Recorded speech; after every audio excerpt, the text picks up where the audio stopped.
Hello students, welcome back. यहाँ पर आ गए हम अपना नई बुक लेकर। हमने अपने प्रीवियस वीडियो में अपनी संचयन बुक समाप्त करी। तो संचयन में हमने जितने भी पाठ पढ़े वो सभी गद्य विधा में थे, मगर जो हम स्पर्श पढ़ना अब शुरू करेंगे इसमें शुरू में आपका गद्य पाठ है और उसके बाद में हम काव्य खंड में आ जाएंगे।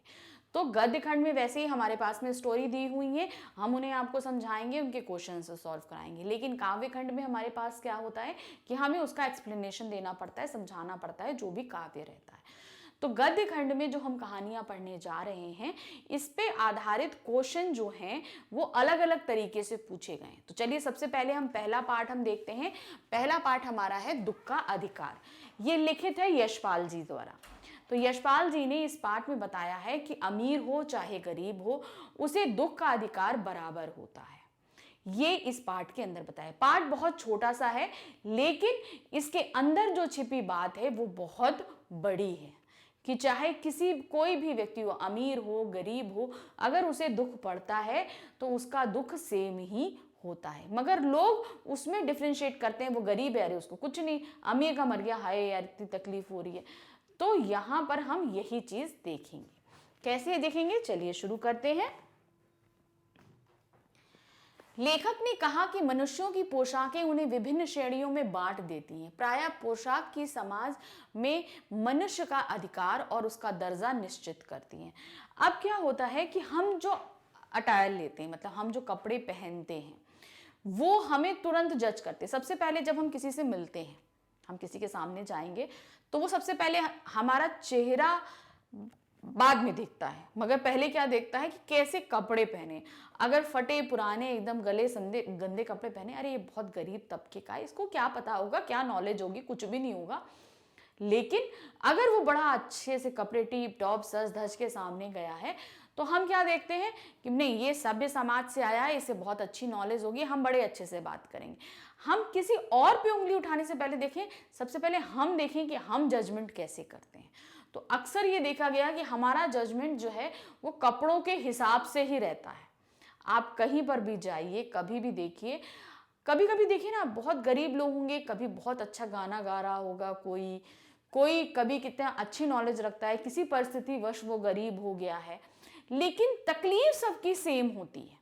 तकलीफ किसी को भी हो, अगर उंगली कटती है तो जितना दर्द हमें हो रहा है या एक अमीर को होगा उतना ही एक गरीब को भी होगा। तो वो दर्द तो सेम होता है ना। तो वही चीज बताइए, यहां पर पोशाक के हिसाब से हम दर्द डिवाइड नहीं कर सकते कि भाई अगर गरीब बंदा है तो उसे दर्द कम होगा, अमीर है तो उसे दर्द ज्यादा होगा, ऐसा तो नहीं होता। भाई हमारा शरीर है, तकलीफ अगर कटेगा तो सबको एक ही जैसा दर्द होगा। तो हमें पोशाक के हिसाब से हम जजमेंट करते हैं। लेखक ने क्या यहाँ पे बोला कि हम पोशाक के हिसाब से यानी अपने पहनावे के हिसाब से हम ये डिसाइड करते हैं कि सामने वाला व्यक्ति कैसा है। ये चीज हम अपने दिमाग में तुरंत चीज बना लेते हैं। हम जब झुककर निचली श्रेणी की अनुभूति को समझना चाहते हैं तो यह पोशाक ही बंधन और अचरण बन जाती है। तो क्या होता है, जब हम चाहते हैं कि चलो गरीबों को थोड़ा सा समझें जानें, तो क्या होता है वो पोशाक हमारे लिए बंधन बन जाती है। कैसे बनती है, अरे यार इतना गंदा है, ऐसा है, हम कैसे जाएंगे, क्या करेंगे, बहुत गरीब है, हमारे कपड़े गंदे हो जाएंगे, ये हो जाएगा। ये हमें उन लोगों के पास जाने और जानने समझने से कहीं ना कहीं रोकने लगता है। तो ये भी कारण क्या है, पोशाक ही है। बाजार में खरबूजे बेचने वाली एक औरत कपड़े में मुंह छिपाए सिर को घुटने में रख के फफक फकक कर रो रही थी। अब लेखक जो है ना एक वाक्य हम लोग के साथ शेयर करते हैं और बताते हैं इस फर्क को हमें कैसे बताएंगे। कि एक बाजार था, बाजार में एक खरबूजे वाली बैठी थी, खरबूजे बेच रही थी, खरबूजा आता ना फल, तो वो बेच रही थी। और वो क्या था, वो अपना मुंह छिपा के कपड़े में खूब जोर जोर से रो रही थी, खूब अच्छे से रो रही थी। जैसे ना रोने की आवाज तेजी से आती है, वो खूब तेजी से रोए जा रही थी। पड़ोस के लोग उसे घृणा की नजरों से देखते और उसे बुरा भला कहते। आसपास के लोग जो है ना उसको बहुत ही घृणा की नजर से देख रहे थे, क्योंकि उसने कपड़े कैसे, वो गरीब थी, उसके पास भाई पैसा नहीं, तभी तो वो खरबूजे लेके बैठी है बेचने के लिए, गरीब है वो। तो अब वो क्या था, वो खूब रोए जा रही थी और उसके पोशाक की वजह से आसपास के लोग क्या ये गंदी सी औरत यहाँ पे बैठ के पागल है, रो रही है, ये हो रही। तो मतलब एक होता है ना नफरत की निगाह से देखना, वो उसको देख रहे थे, बार बार उसको वैसी ही निगाह से देख रहे थे और उसे बुरा भला कह रहे थे। अरे तुम यहाँ से उठ के जाओ, यहाँ गंदगी नहीं फैलाओ, ये करो वो करो। तो बार बार उसको बुरा भला भी बोलते जा रहे थे। पास पड़ोस की दुकानों से पूछने पर पता चला कि उसका 23 बरस का लड़का परसों सुबह सांप के डसने से मर गया।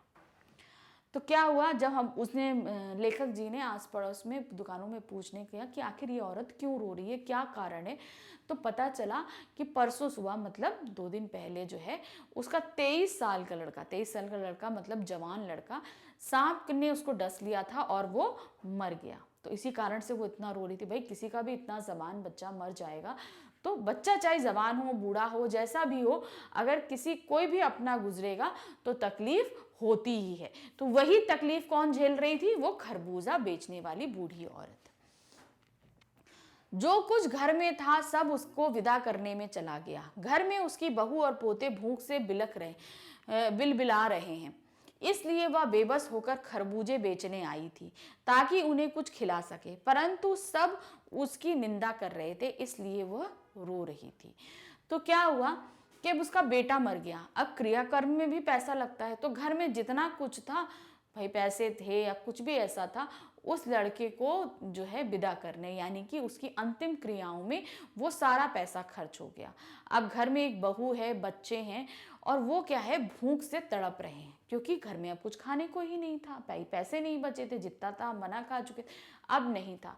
तो क्या हुआ, अब इसी वजह से वो खरबूजे बेचने निकली थी।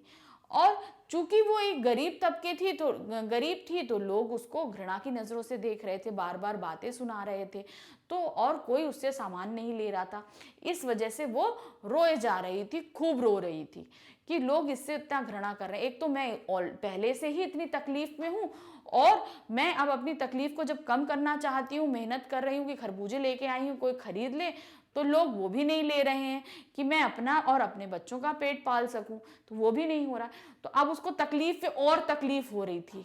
तो तकलीफ थी कि सब बच्चे भूखे थे, ये तकलीफ, पहले बच्चा मरा, उस पर तकलीफ कि घर में कुछ खाने को नहीं, उससे तकलीफ कि घर में जो बच्चे हैं वो भूख से तड़प रहे हैं। अब वो निकली है मेहनत करने के लिए, तो लोग उससे घृणा कर रहे हैं। तो इस तरीके से एक के बाद एक तकलीफ का सामना करने के कारण वो इतना रो रही थी। लेखक ने उसके दुख की तुलना अपने पड़ोस के एक संभ्रांत महिला के दुख से करने लगता है, जिसके दुख से शहर भर के लोगों के मन उस पुत्र शोक में द्रवित हो उठे। लेखक सोचता चला रहा कि शोक करने, गम मनाने के लिए सहूलियत चाहिए और दुखी होने के लिए भी एक अधिकार होता है। तो यहाँ पर क्या हुआ, लेखक ने देखा कि किस तरीके से जो है एक गरीब तबके की औरत तकलीफ में थी। अब वो तुलना क्या करती है कि संभ्रांत परिवार मतलब पढ़ा लिखा, पैसों से संपन्न एक परिवार होता है, वो जो है उसका भी एक लड़का मरा होता है, लेकिन लोग उसके लिए बड़ी सहानुभूति दिखा रहे हैं। अरे उसका बेटा मर गया, ये हो गया, वो हो गया, सब सहानुभूति। लेकिन वैसा ही बच्चा तो उस गरीब औरत का भी मरा था। दोनों में समानता थी, मगर सिर्फ एक असमानता थी कि एक गरीब थी और एक अच्छे धनी परिवार की थी। मगर दोनों के दुख में कैसे फर्क हो सकता है, बेटे तो दोनों के गए थे। तो यहाँ पर वो बता रहे थे कि किस तरीके से दोनों में डिफरेंस था, कि एक पैसा ना होना, गरीबी होने के कारण तो क्या दुख का अधिकार भी हट जाता है। दुख का अधिकार तो उतना दोनों का बराबर होता है, इसलिए जब दुख का अधिकार बराबर है तो सहानुभूति भी हमें दोनों को बराबर देनी चाहिए, ना कि धनी को ज्यादा देनी चाहिए और गरीब को कम। तो यहाँ पर इस पाठ के जरिए लेखक ने हमको ये बताने का प्रयास किया है कि दुख का अधिकार सभी को बराबर होता है। अगर किसी को भी तकलीफ है तो जितना दर्द एक गरीब को होगा उतना ही अमीर को होगा, और जितना अमीर को होगा उतना ही गरीब को होगा। तो ये समाज में दुख का अधिकार सबका बराबर है, तो उसको सहानुभूति भी हमें बराबर ही देनी चाहिए, ना कि पैसे और पोशाक देखकर हमें अलग अलग जगह अपनी सहानुभूति देनी चाहिए। आई होप ये चैप्टर आपको बहुत अच्छे से समझ में आया होगा कि इस चैप्टर में किस तरीके से क्या क्या चीज़ें आपको समझाई गई। चैप्टर बहुत छोटा सा था, इसमें ऐसा कुछ नहीं था कि कि कुछ समझाने के लिए रहे, लेकिन तब भी इसने हमको बहुत बड़ी सीख दी है। कि क्या सीख दी है? कि पैसा हमारे दुख को कम नहीं कर सकता। कि पैसा है तो किसी के पास दुख कम है, या पैसा नहीं है तो दुख ज्यादा है या कम है। अगर पैसा हो या ना हो, दुख सभी के बराबर होते हैं। तो यहाँ पर हमने इस पार्ट से बहुत अच्छी चीज सीखी। अब थोड़ी देर में हम इसके क्वेश्चन आंसर लेकर आपके सामने उपस्थित होंगे। Thank you, bye bye.